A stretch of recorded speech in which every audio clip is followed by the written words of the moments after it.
Mesdames, Messieurs, chers amis, bonjour. J'ai le grand plaisir de vous présenter Isabelle Moretti qui parlera ici en représentante de l'Université de Pau et des Pays de l'Adour, partenaire des Idées mènent le monde depuis 6 ans, donc depuis le début.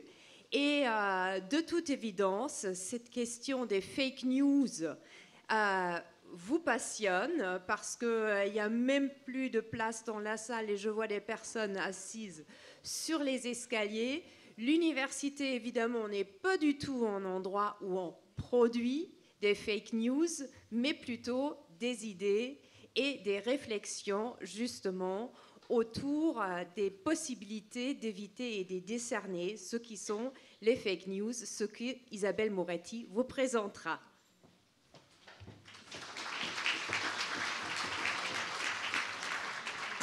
Merci Caroline et merci à tous d'être là et je vais essayer de remplir un peu cet après-midi pluvieux.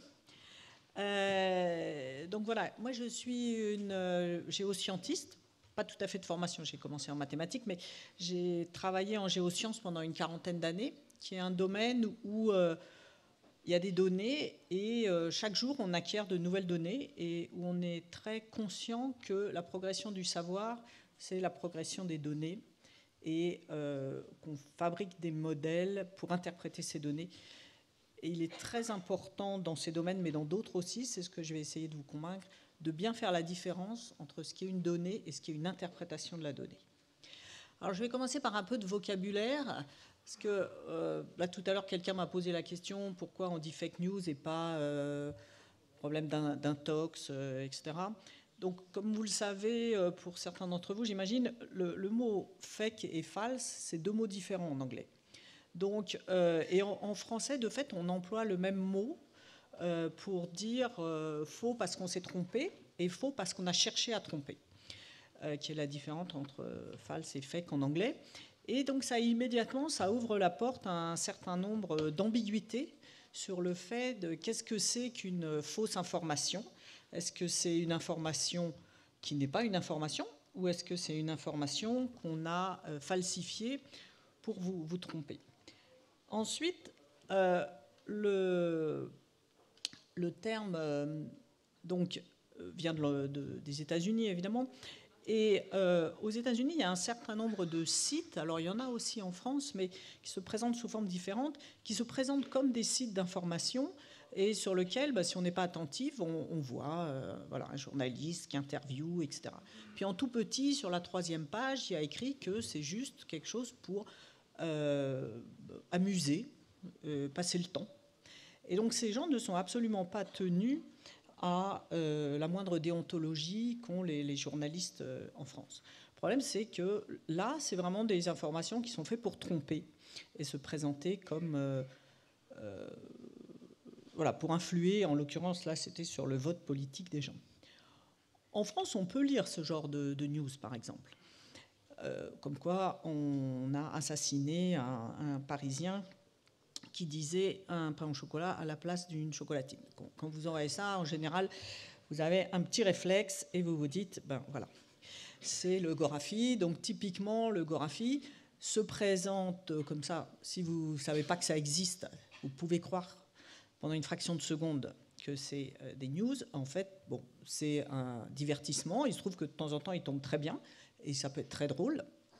Mais personne ne va croire que ce sont réellement des nouvelles. Le problème, c'est qu'il y a un passage relativement continu ensuite à de la désinformation et que tout le monde n'a pas le même background pour comprendre de quoi il s'agit. Alors ensuite, un expert. Là aussi, je pense qu'il y a une ambiguïté dans le terme d'expert. Si vous regardez dans Larousse, vous allez trouver, bon, personne dans la profession consiste à évaluer la valeur de quelque chose. Donc, bon, si vous avez un problème de dégâts des eaux, l'expert va décider si c'est le voisin, si c'est vous, si c'est la copropriété qui doit payer, etc. Donc c'est pas mal lié à qui va payer au bout du compte. Et puis, une autre source de définition va vous dire que c'est quelqu'un qui a acquis une grande habileté dans un domaine, ce qui n'est pas du tout la même chose en fait. On peut être un expert pour un dégât des eaux et n'avoir jamais été plombier, par exemple. Donc il y a là aussi une ambiguïté, comme il y en a sur les fake news, sur qu'est-ce que c'est qu'un expert. Et évidemment, un expert, ce n'est pas un chercheur, ni même un pratiquant de haut niveau. Typiquement, bon, il y a Federer qui joue au tennis, il y a un commentateur sportif qui passe pour un expert en tennis qui décrit ce que fait Federer, qui éventuellement n'a jamais touché une raquette de sa vie. Alors, qui doit-on appeler expert? Est-ce que c'est Federer ou est-ce que c'est le journaliste sportif? Ça permet quand même beaucoup de mélange de genres. Et voilà, typiquement, par exemple, sur un crash d'avion, les chercheurs, ils sont en train de prévoir l'avion de demain. L'expert, il regarde pourquoi le Rio-Paris s'est crashé. Alors, qui fait appel aux experts? Pourquoi j'ai accepté de faire cette présentation cet après-midi, je me suis même proposé pour la faire, c'est qu'en tant que scientifique, on a actuellement quand même tous le sentiment qu'il y a plus de place pour la science et les scientifiques dans le débat public. Et on peut se demander pourquoi. Est-ce que c'est de notre faute? Est-ce que c'est la faute de notre façon de s'exprimer qui fait que personne ne nous comprend? Est-ce que c'est la faute des politiques? Voilà. En tout cas, on a tous le sentiment, en tant que scientifique, qu'il y a une acculturation scientifique qui est préjudiciable à un certain nombre de sujets. Et on essaye de réfléchir au pourquoi de la chose. Alors, qui sollicite les experts en gardant le terme expert dans un sens un peu vaste? Donc, évidemment, dans le monde judiciarisé dont je parlais tout à l'heure, on fait très souvent appel aux experts dans des contextes qui ne sont pas conflictuels. En général, les gens sont d'accord avec les conclusions. Enfin, disons, se basent sur les conclusions de l'expert. Après, vous pouvez avoir les politiques pour appuyer leurs décisions qui font appel aux experts. Là, j'ai mis typiquement 2 sujets qui peuvent faire polémique. Les médicaments homéopathiques, bon, le gouvernement récemment a dit que les experts ont dit que ça ne servait à rien, donc il les déremboursait. Ensuite, pour savoir à quelle distance des maisons on doit arrêter les pesticides, là aussi, ils ont dit un certain nombre de mètres et ils ont prétendu qu'il y avait des experts qui avaient décidé de ce nombre de mètres. Donc, certains penseront que le gouvernement s'appuie sur des scientifiques. La plupart, beaucoup d'autres gens vont penser que l'expert est juste là comme prétexte. Le gouvernement a pris une décision politique et utilise l'expertise comme prétexte pour appuyer sa décision politique. Ensuite, il y a les médias qui sollicitent les experts. Alors, en général, ils appellent les experts pour commenter l'actualité. Le soir des élections, par exemple, vous voyez les mêmes personnes sur différentes chaînes qui disent des choses plus ou moins attendues. Et là, bon, toujours si je prends le cas du sport, vous pouvez avoir un journaliste qui commente, vous pouvez avoir un autre tennisman qui commente, qui était dans le même tournoi, vous pouvez avoir une ancienne tennisman qui commente. Et pour nous tous, c'est intéressant d'avoir les 3 commentaires. Mais on sait tous faire la part des choses, qu'il y a des commentaires et puis il y a le match de tennis. Après, si l'incendie si l'actualité c'est un incendie à l'usine de Lubrizol, comme on a eu récemment, dans les médias, on a pu entendre le responsable de l'usine, le responsable des pompiers, les politiques, les ONG environnementalistes et les associations de voisinage, des associations de victimes qui se sont créées dans la seconde. Et j'ai personnellement à peu près jamais entendu, moi jamais, mais j'écoute pas évidemment toutes les chaînes de radio, je ne lis pas tous les journaux, de chimistes ou de chercheurs de l'INERIS, qui est quand même l'EPIC français en charge du risque industriel, commenté sur tout. Donc finalement, tous les avis sont intéressants, mais il faut bien les prendre comme des avis. Et ce qu'on nous met en avant, c'est des points de vue et non pas, absolument pas des expertises à ce niveau-là. L'expertise au sens pourquoi il y a eu cet incendie, puisque de toute façon, il faut travailler un peu. Et dans la seconde, on ne sait pas pourquoi il y a eu cet incendie. Alors, si on continue sur le sujet de la sollicitation des experts, donc on a les médias qui les utilisent pour commenter l'actualité. Bon, parfois, on a l'impression que c'est pas tellement... c'est pour remplir le vide, quoi. Et puis les politiques pour donner des conseils. Et évidemment, en fait, que vous en soyez conscient ou non, les gens qui font le plus appel aux experts au sens les scientifiques, actuellement, c'est l'industrie. L'industrie a besoin de faire avancer les connaissances et donc sollicite énormément les experts, les chercheurs, les professionnels. Après, il y a évidemment certains chercheurs qui sont plus médiatisés que d'autres. Je disais en introduction tout à l'heure, pourquoi on ne fait pas appel aux chercheurs ? et aux scientifiques. J'emploie chercheurs et scientifiques à peu près dans le même, en synonyme. Il y en a qui sont plus médiatisés que d'autres et puis qui aiment partager leurs connaissances. Bon, ces deux-là, par exemple, sont typiquement emblématiques, vous les voyez souvent, mais ce sont des gens qui sont compétents dans leur domaine et qui aiment partager. On pense ce qu'on veut d'Onfray en tant que philosophe, mais c'est évident qu'il a quand même beaucoup fait pour populariser la philosophie et pour partager sa passion de la philosophie avec beaucoup de personnes. Et Étienne Klein aussi, il est toujours enclin à partager son savoir et sa compréhension. Mais pour deux ou trois comme ça, la plupart des chercheurs, vous n'en entendez jamais parler. Par contre, il y a des intellectuels qu'on interroge sur un peu tout et n'importe quoi. Alors je ne sais pas à quel point ils sont victimes ou demandeurs de ce genre d'interview, mais c'est vraiment complètement différent. Et voilà, je trouve ça relativement dommage qu'il y ait ce mélange de genres entre les sachants, même si les sachants est un terme un peu galvaudé et décrié, et des gens qu'on interroge sur des domaines qui ne sont pas leurs compétences parce qu'ils sont médiatiques.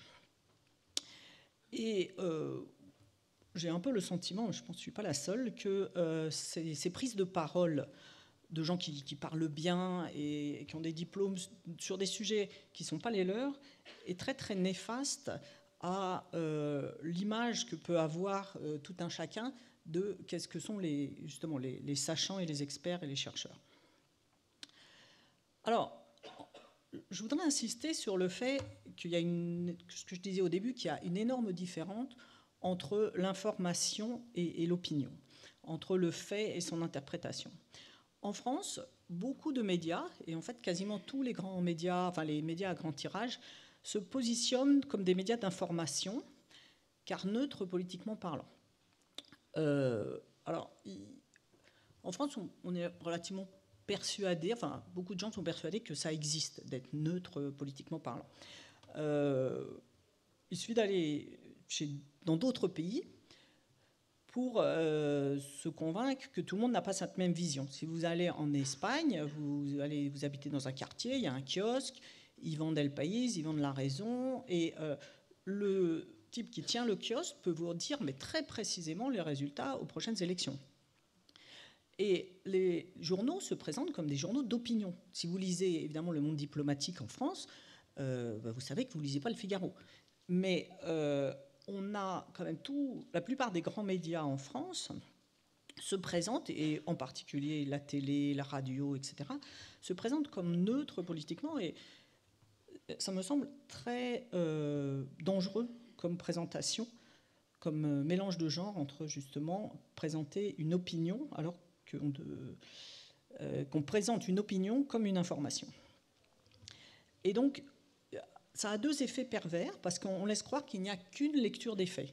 En fait, les faits peuvent avoir différentes grilles de lecture, et typiquement, si vous lisez un journal de droite et un journal de gauche et un journal qui se veut centriste sur les mêmes faits, on va vous les présenter de façon différente.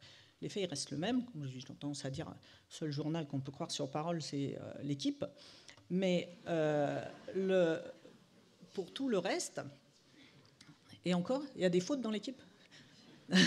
Non, mais disons que s'il y a marqué 2-1, on est à 2-1. Après, il ne faut pas lire la suite, quoi. Disons que le titre est bon, on sait qui a gagné le match. Mais, et puis, le fait qu'on nous présente la presse généraliste comme une presse neutre pousse à la paresse, puisqu'on s'arrête à une lecture d'un seul texte en se disant qu'on a une information fiable. Alors que si vous voulez avoir une information, eh bien, il faut chercher plus d'un texte. Il faut lire différentes interprétations, puisqu'il n'y a pas de façon vraiment réelle, me semble-t-il, d'être complètement neutre sur un fait politique. Donc il faut avoir plusieurs sources pour savoir ce qui se passe. Et si vous avez la chance de parler plus d'une langue, je vous conseille vraiment de lire la presse internationale pour voir comment ils parlent de chez nous. Bon, à un moment, il y avait Courrier International qui était assez intéressant là-dessus. Et puis bon, après, c'est pas toujours les sujets qu'on aimerait voir traités qui sont traités, mais ça donne quand même une diversité de la pensée et qui est intéressante. Et donc faire la différence entre le fait observé et l'interprétation, c'est vraiment la base de toute réflexion. Alors, voilà, pour détendre un peu, hein, c'est quoi là que vous voyez?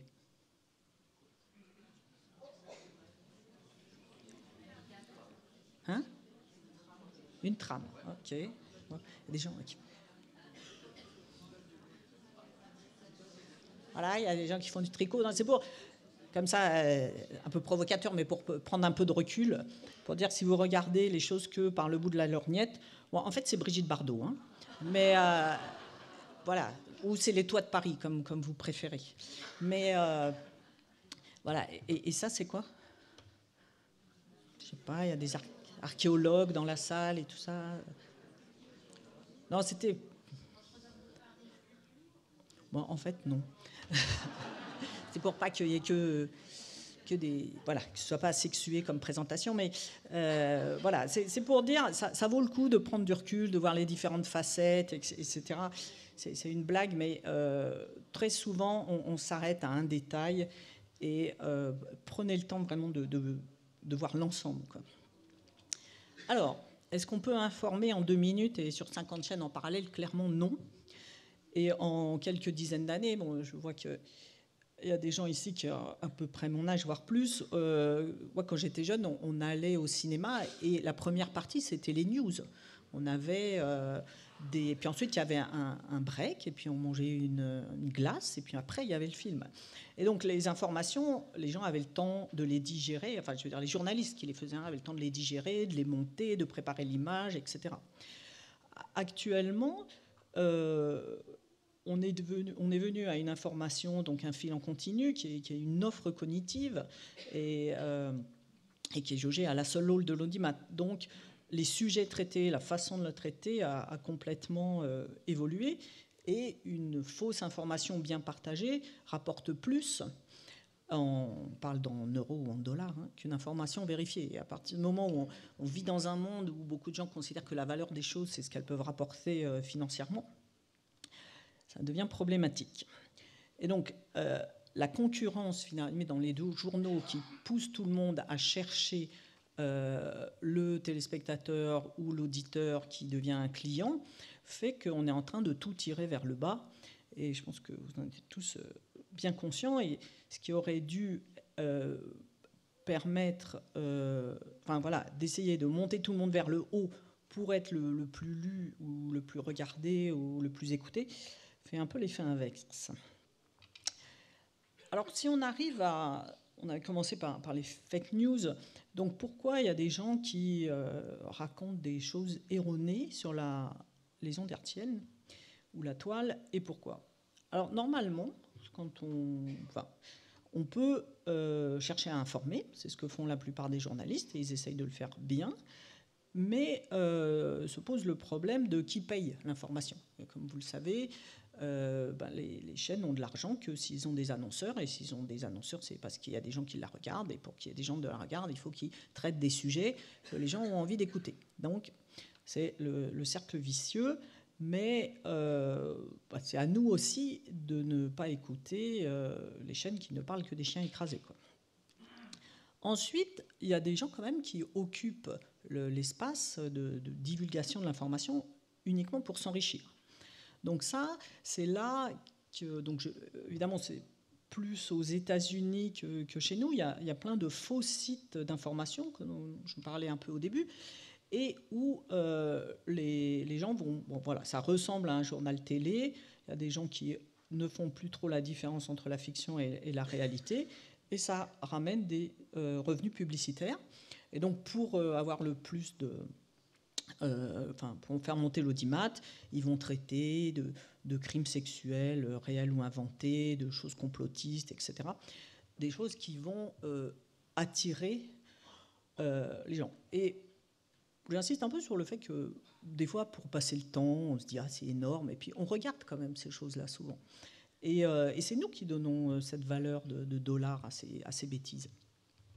Et enfin, il y a un certain nombre de chaînes, de médias, etc., qui cherchent à nous tromper, enfin, qui cherchent à partager avec nous leurs croyances, parce qu'eux, ils n'ont pas l'impression de vouloir nous tromper, ils ont l'impression de vouloir partager avec nous leurs croyances pour nous faire voter comme ils veulent ou nous faire penser comme ils veulent. Donc c'est trois choses qui me paraissent assez différentes, et finalement le monde vraiment des fake news, c'est celui du milieu, et qui n'est pas le plus grave, parce que ils veulent s'enrichir. Il y en a beaucoup qui veulent s'enrichir.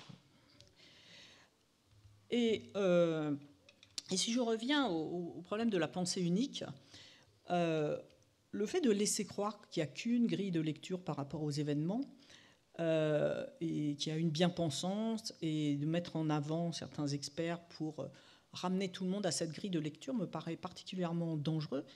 Et les gens qui pensent autrement, finalement, comme ils n'ont pas d'espace de liberté pour s'exprimer, finissent par nier les faits. Je vais vous donner un exemple qui va vous paraître peut-être un peu provocateur, mais je pense vraiment que le complotisme se nourrit de la bien-pensance. Et certains iront jusqu'à dire que le terrorisme se nourrit aussi de la bien-pensance. Mais si vous pensez à ce qui s'est passé pendant la Deuxième Guerre mondiale, bon, il y a eu une extermination d'un certain nombre de personnes dans les camps de concentration du Troisième Reich. En fait, certains pensent que se débarrasser en les tuant des gens qu'on n'aime pas est une solution. Mais actuellement en France, vous n'avez pas le droit de dire qu'on peut tuer les gens qu'on n'aime pas. Voilà, personne ne pense que c'est compatible avec la moindre éthique. Et finalement, du fait qu'on interdit aux gens de dire ça, parce que en fait, les gens qui nient les camps de concentration, ils s'en foutent des camps de concentration. Ce qu'ils pensent, c'est que Hitler avait raison. Et c'est pour vous montrer qu'en fait, on devient négationniste et on nie les faits parce qu'on nous interdit d'interpréter différemment les faits. Ça, c'est un exemple caricatural, mais je pense qu'il y a beaucoup de sujets sur lesquels ça se passe aussi, et où, en obligeant tout le monde à interpréter de la même façon, on ouvre la voie à la négation des faits de base. Par rapport à où chercher de l'information fiable. Alors je voudrais rappeler, peut-être certains d'entre vous viennent du monde de la recherche et le savent parfaitement, mais pour les autres, je pense que c'est utile de rappeler comment se publie un article scientifique.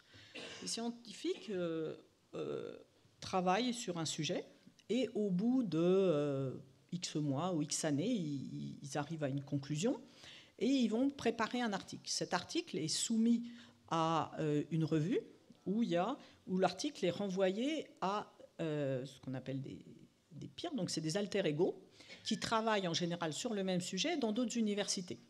Donc ils vont relire l'article officiellement avec des clauses de confidentialité et critiquer. En général, soit on tombe sur des reviewers qui connaissent bien notre domaine et qui éventuellement, parce que le monde de la recherche est assez compétitif, sont en concurrence, mais peuvent faire très honnêtement leur travail de review.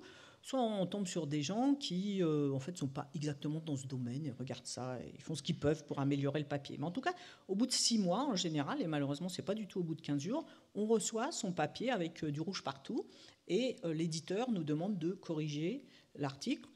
Et c'est une bonne chose, en général, on l'améliore, il y a des phrases ambiguës, il y a des choses qu'on a oubliées, il y a un papier d'un tel qui disait que, avec une donnée dont on n'a pas tenu compte.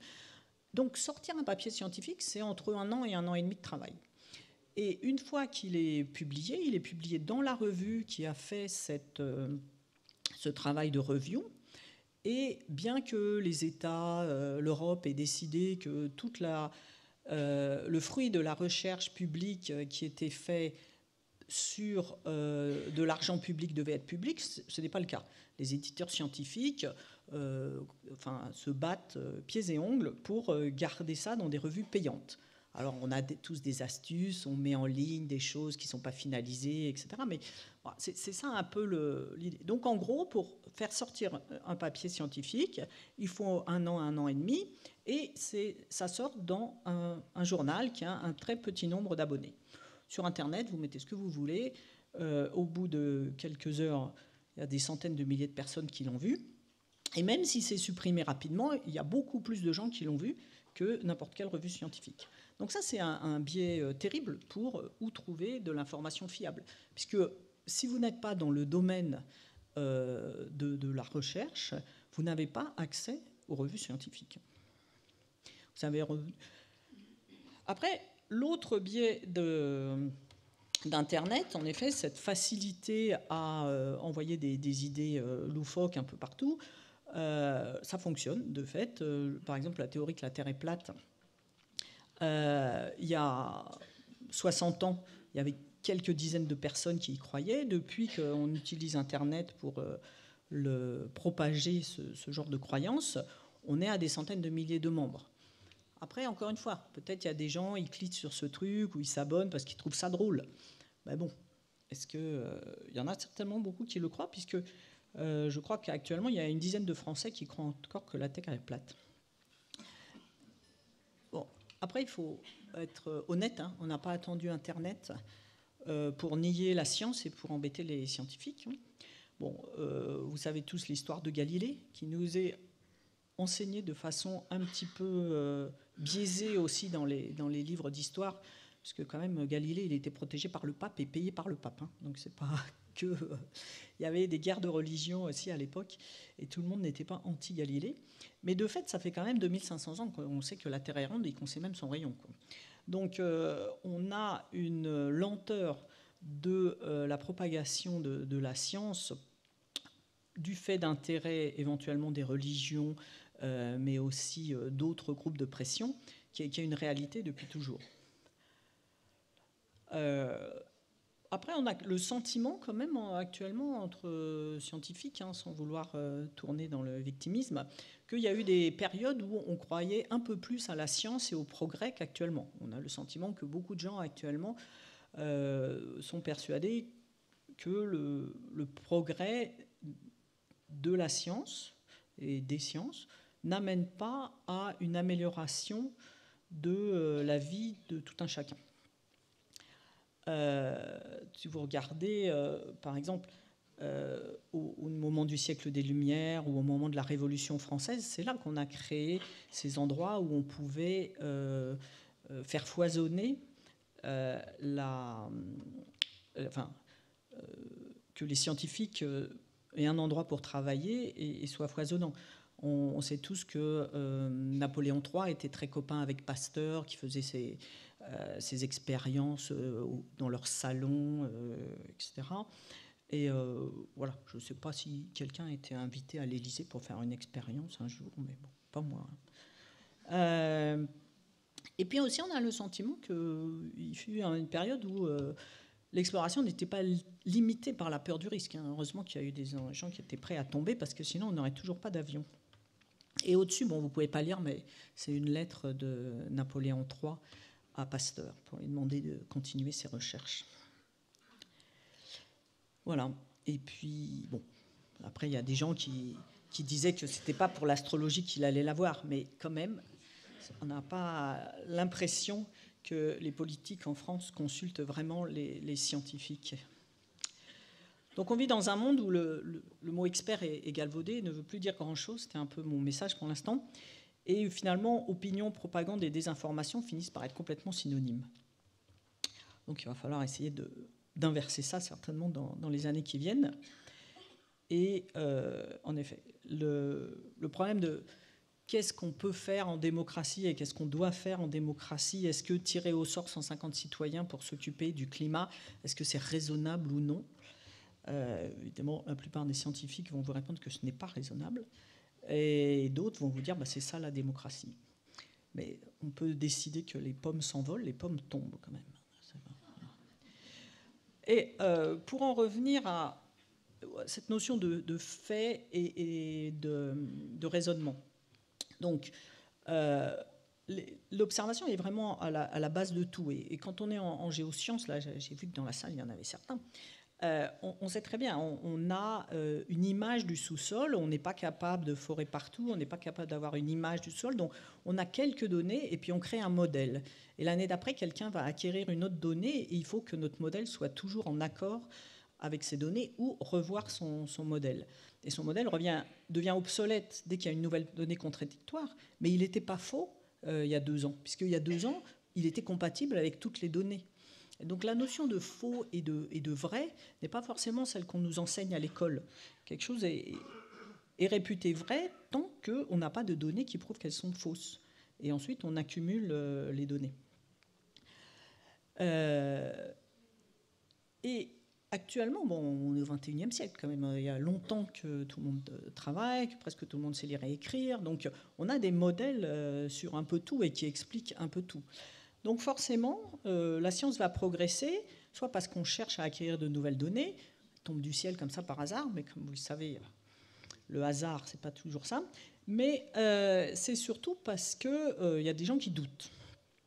Et ça, c'est un autre biais, je pense, de l'approche entre le vrai et le faux. C'est que la science n'avance que parce qu'il y a des gens qui doutent et qui remettent en cause ce qui est considéré comme juste actuellement.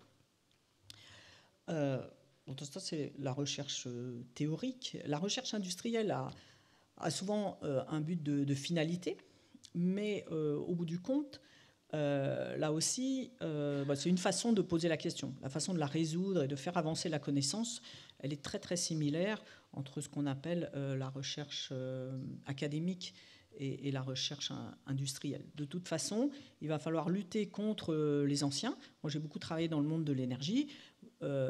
Beaucoup de gens qui ont travaillé sur les centrales à gaz vont vous dire qu'on ne fait pas mieux qu'une centrale à gaz. Si vous lui dites « Ah ben oui, mais maintenant on va faire une éolienne, c'est bien aussi », il faut le convaincre que l'éolienne, ce n'est pas 4 fois plus cher que la centrale à gaz et qu'il y a d'autres solutions qui sont bien. Ce qui ne veut pas dire que la centrale à gaz était mal. Et donc la recherche se fait dans le doute et dans la confrontation.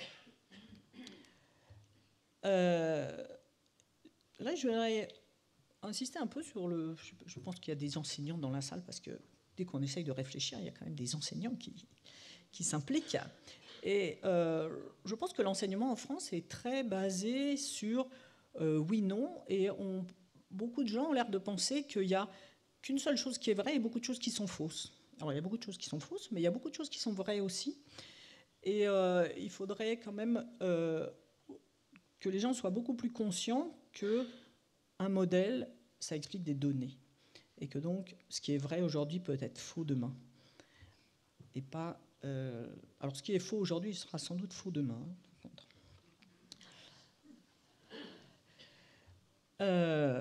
Voilà. Et la confiance dans la science et dans le partage des résultats scientifiques est très importante, parce qu'actuellement, on ne peut plus être un esprit universel. Actuellement, sur la planète, il y a eu 8 millions de PhD. On peut faire de la recherche sans avoir un PhD. Mais c'est pour dire que personne ne va avoir une vue d'ensemble de ce qui se passe dans la science. Et donc, il faut forcément avoir confiance dans l'autre. Et la notion de faux en science est très recherchée. Bon, on en parle souvent parce que les chercheurs sont évalués en fonction de leurs publications, de leur nombre de publications, de l'impact de leurs publications. Et ça peut être tentant de copier un article qui est sorti dans un petit pays en Amérique du Sud que personne n'a vu, on le met en anglais et on ficelle ça bien, et puis hop, on a un nouveau papier.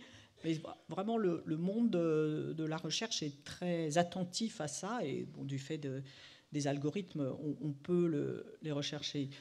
Donc, la notion de falsifier, le monde scientifique en tient vraiment compte.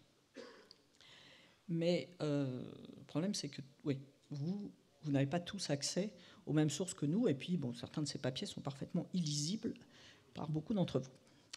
Alors sur le web, on trouve beaucoup de choses, et nous-mêmes, en sciences, on utilise énormément Internet. Bon, vous tapez un mot sur Google, et vous savez que vous avez 1 million de réponses, si on ne sait pas 3, et que vous vous arrêtez tous à la première page, et moi la première.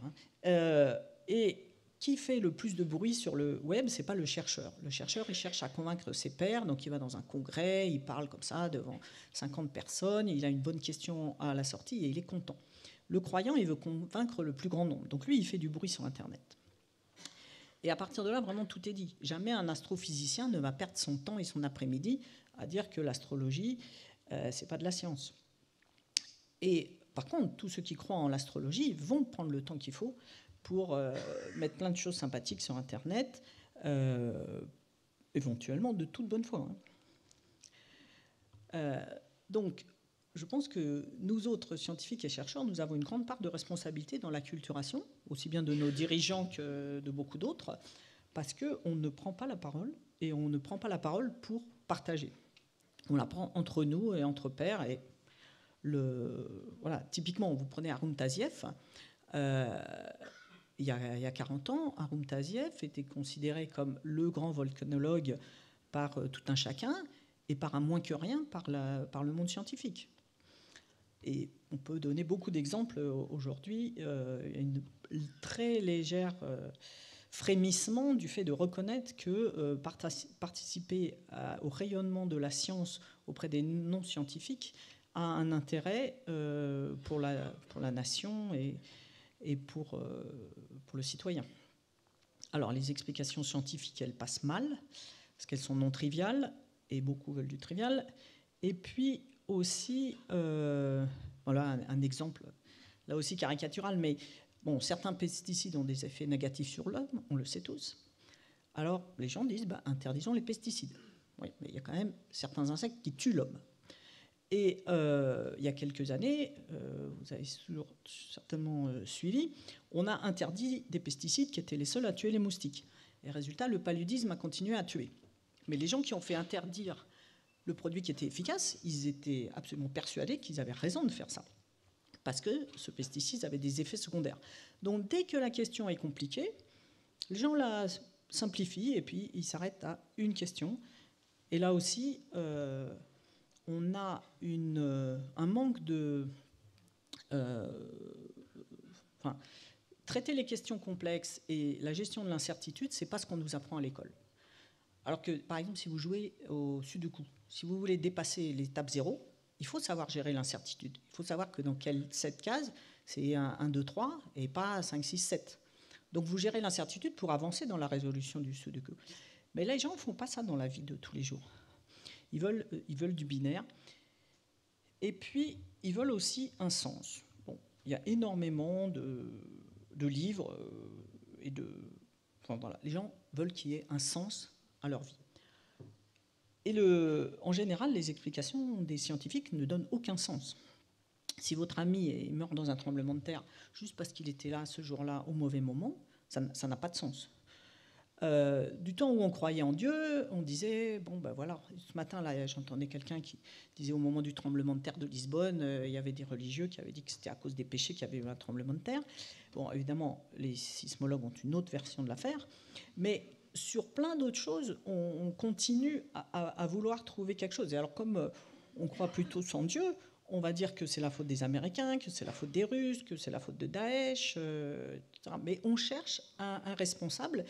Et ça nous permet de ne pas penser le hasard et de ne pas penser qu'on était juste, ou que notre ami était juste au mauvais jour, au mauvais moment. Et on cherche à donner un sens aux événements via un responsable.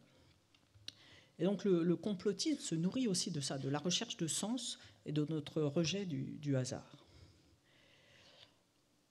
Alors, de la causalité mal comprise. Donc ça, c'est aussi...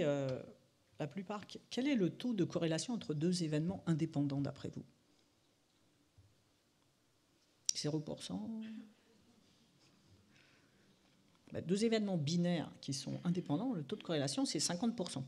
Sinon, il y a une anticorrélation ou une corrélation. Donc ça, c'est quelque chose qui n'est pas du tout intuitif pour nous. Ce n'est pas ce qu'on nous apprend, quoi. Si vous prenez la numéralogie, le data mining, c'est comment devenir complotiste en 5 minutes. Vous prenez ces deux courbes. Vous voyez de quoi il s'agit? C'est écrit. Le suicide par pendaison, strangulation ou suffocation comparé au nombre de juristes, d'avocats ou de juristes en Caroline du Nord. Voilà, c'est QAD. C'est de la faute des juristes s'il y a des trucs ou le contraire. Et celui-là, j'aime beaucoup aussi. C'est l'argent qui est dépensé en recherche versus le nombre de suicides.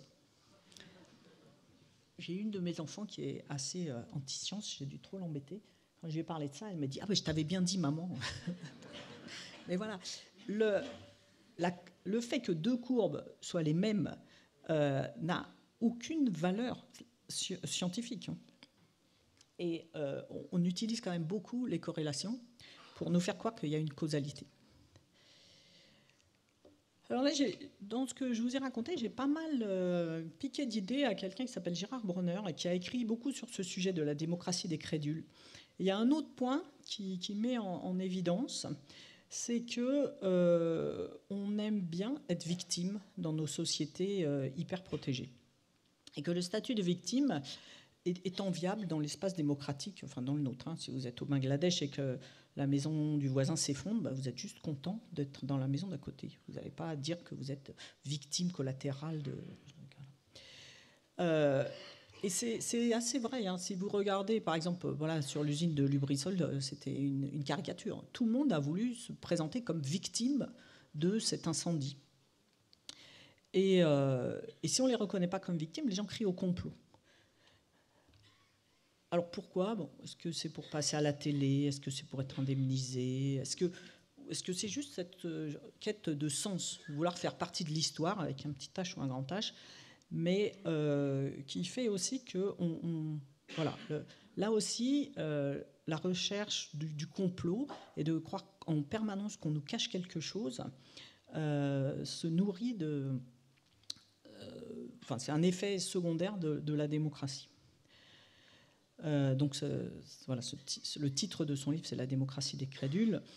Et il s'alarme du fait que nos démocraties sont mises à mal par le poids équivalent donné à la parole de tout un chacun.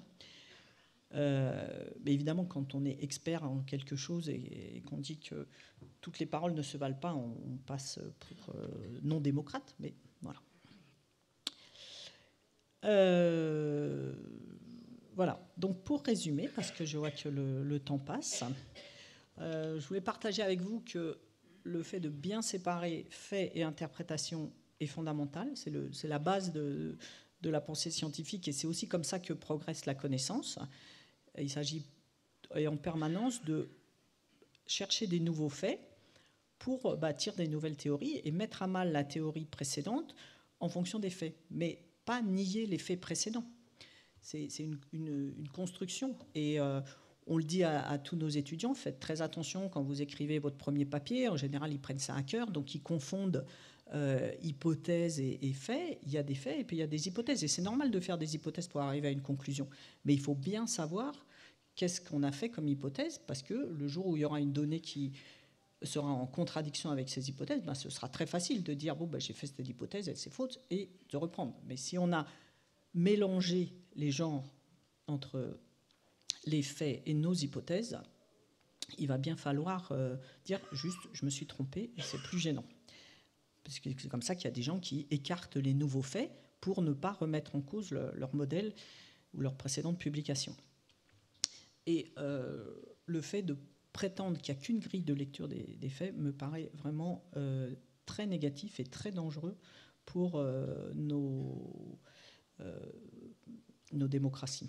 Et je pense réellement que vraiment le complotisme se base là-dessus.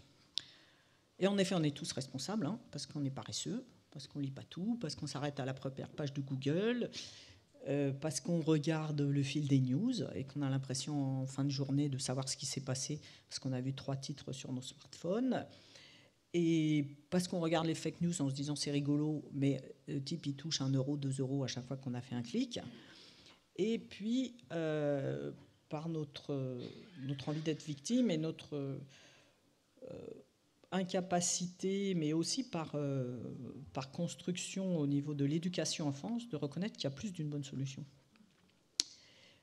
Et si je peux finir avec quelques conseils, donc ne niez pas les faits et cherchez en permanence les faits qui contredisent vos idées et pas les faits qui les confortent.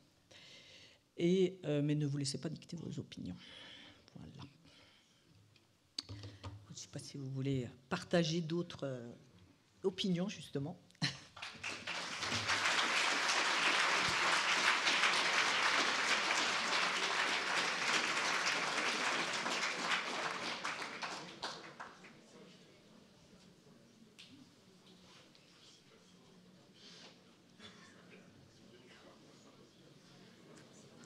Je crois que je suis dans les temps, vous avez le droit de prendre la parole.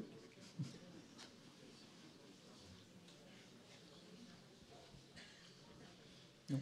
Je voudrais faire une remarque, ou même plusieurs, au sujet des savoirs, et comparant la science un peu à la grossesse. On ne peut pas être enceinte un tout petit peu, on ne peut pas savoir un tout petit peu. Soit on sait réellement, soit on est enceinte. Je veux dire, ce sont des faits évidents, il me semble. Je suis aussi souvent révolté contre ces relativismes qui gagnent toutes les couches de la société, style, par exemple, chacun sa vérité. Il y a une vérité, il n'y a pas de vérité. Je veux dire, la chose est vraie ou elle n'est pas vraie, n'est-ce pas?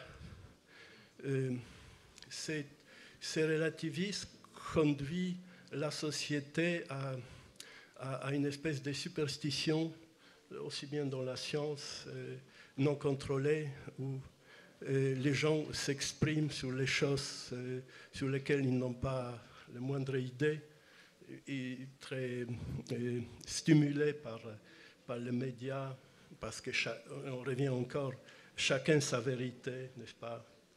Puisque une opinion vaut une autre, indépendamment qui est dit. Et en plus, je pense à une situation particulière des rangs qui ont les intellectuels. Je lisais dans les temps, je ne me souviens plus où, une définition d'intellectuel, pardon. Quand est-ce qu'on change la position d'un scientifique pour devenir intellectuel? C'est très, très marrant. Les scientifiques, par exemple, sur les molécules, bon, je ne suis pas scientifique, donc je ne vais pas citer les exemples particuliers. Quand ils commencent à parler s'exprimer plutôt sur la politique, je ne sais pas dans quel coin du monde, il devient intellectuel. Donc, il n'est plus scientifique, il devient intellectuel. Et je pense que c'était mal français, en quelque sorte. Voilà, merci. Ouais. Non, merci de votre intervention. Bon, moi, je pense qu'on a le droit d'avoir différentes opinions, mais par contre, il y a des faits et on ne peut pas nier les faits. Maintenant, savoir, voilà, est-ce que Chavez était un bien ou un mal pour le Venezuela? Je pense qu'on peut avoir des opinions divergentes sur la question. Après, il y a des choses qui se sont passées au Venezuela qui ont été positives pour une partie de la population, négatives pour une autre partie de la population. Et ce que je voulais partager, donc ça, bon, je parle de politique, mais dans le fait scientifique aussi, on a une progression du savoir. Vous avez pris l'image de la grossesse. En effet, il y a une gestation de certaines idées, et puis on accouche d'une idée, d'un papier, mais la progression du savoir, c'est quelque chose de continu, et il n'y a pas une brique définitive. Et donc, il faut être modeste quand on est scientifique, et on amène sa pierre à l'édifice. Mais l'édifice n'est jamais construit entièrement, et on va continuer à progresser. Je crois qu'il y avait une question au fond. Oui. Vous avez fait une séparation entre opinion et information, c'est très bien, mais vous n'en faites pas entre complot et complotisme. Ce n'est pas les complotistes qui inventent les complots. Il y a des complots dans l'histoire depuis des millénaires. Oui, non, je ne nie pas. J'ai peut-être fait un raccourci dans les langages. C'est clair que quand je présentais les trois types de gens qui partagent des opinions, il y a en effet une utilisation de la presse, des médias pour arriver à des fins, et puis qui sont vues sur le très long terme et qui, en effet, méritent le nom de complot.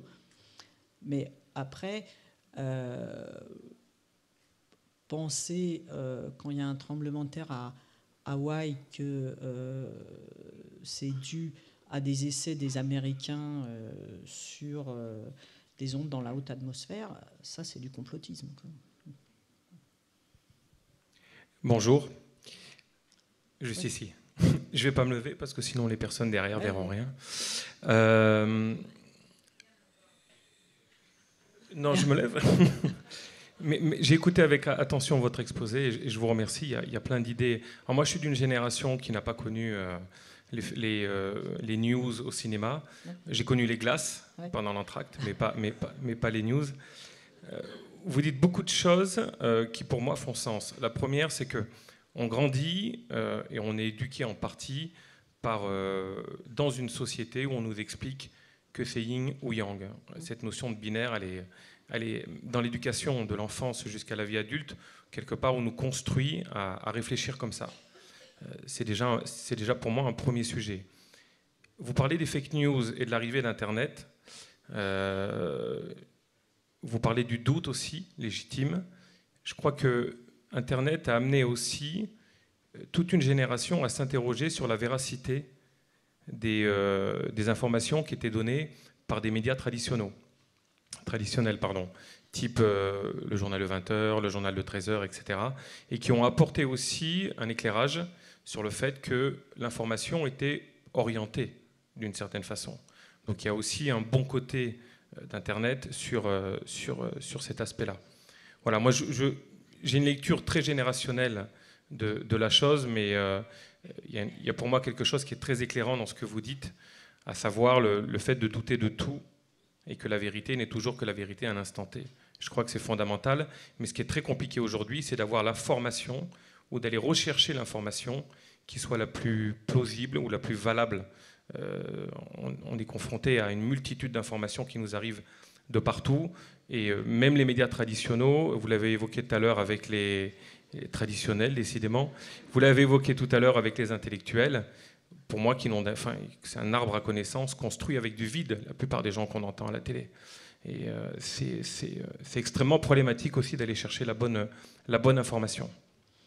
Oui, enfin, je suis tout à fait d'accord avec vous, hein, c'est que le fait d'avoir multiplié les sources d'information, en particulier via Internet, nous permet d'avoir une vue d'ensemble beaucoup plus juste.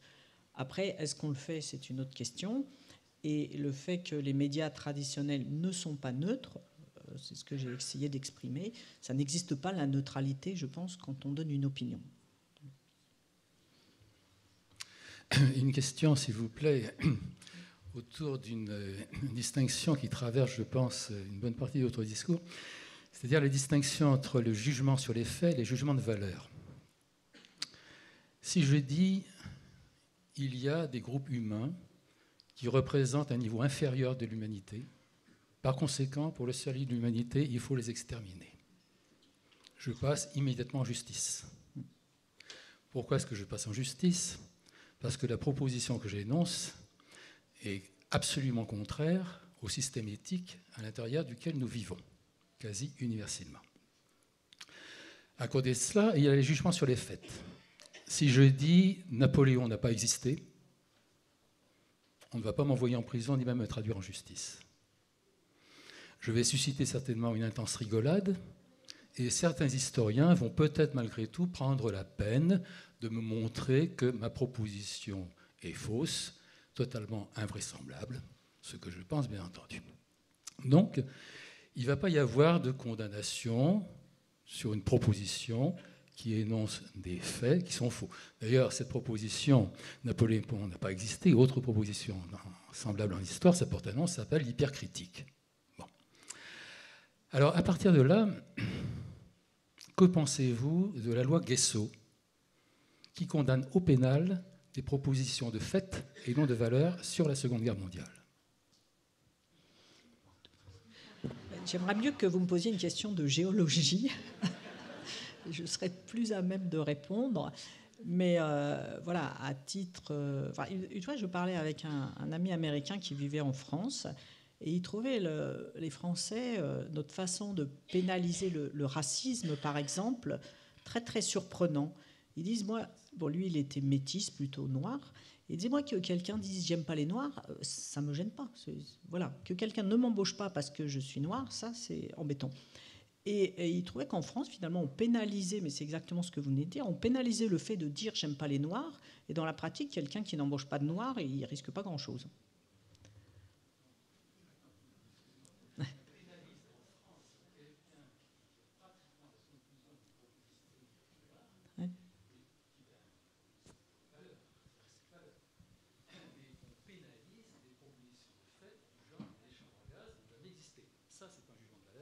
C'est un jugement de fait. Alors, que pensez-vous du fait de condamner au pénal des jugements de fait?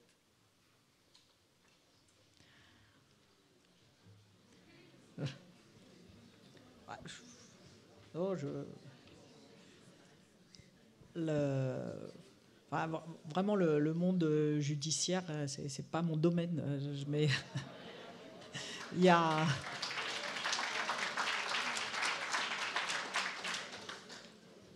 C'est clair que, pour en revenir au monde des géosciences, il y a quelques années, en Italie, un sismologue a dit qu'il n'y avait pas de risque sismique imminent dans une zone de l'Italie, qui est une zone sismique, mais il a dit qu'il ne va pas y avoir de tremblement de terre dans les semaines qui viennent.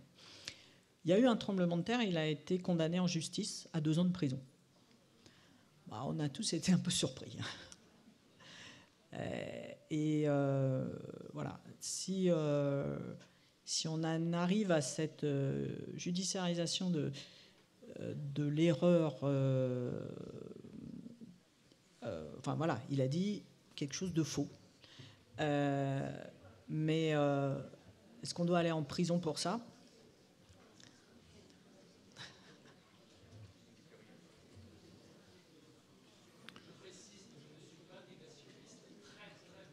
Oui. Non, mais moi, je pense que voilà, la justice n'a pas à mettre son nez partout non plus. Bonjour. Oui. Ici. Je veux savoir si vous ne pensez pas que de temps en temps, les experts sont utilisés finalement pour faire une forme de propagande. Je ne sais pas si vous avez vu le reportage d'Arte, par exemple, sur Propaganda, un livre qui avait été écrit par Edouard Bernays, le neveu de Freud, qui expliquait comment il utilisait des experts justement pour les intérêts de sociétés privées, notamment pour influencer les gens, pour fumer des cigarettes, manger du bacon. Est-ce que finalement les experts ne participent pas à la désinformation parfois ? S'ils sont achetés par des intérêts privés, bien sûr, derrière.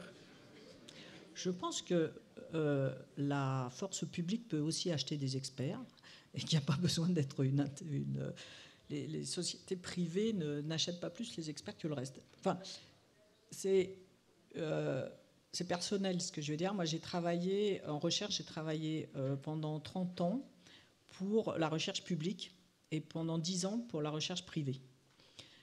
Quand je travaillais pendant la recherche publique, on m'a demandé de dire que la Terre ne tournait pas.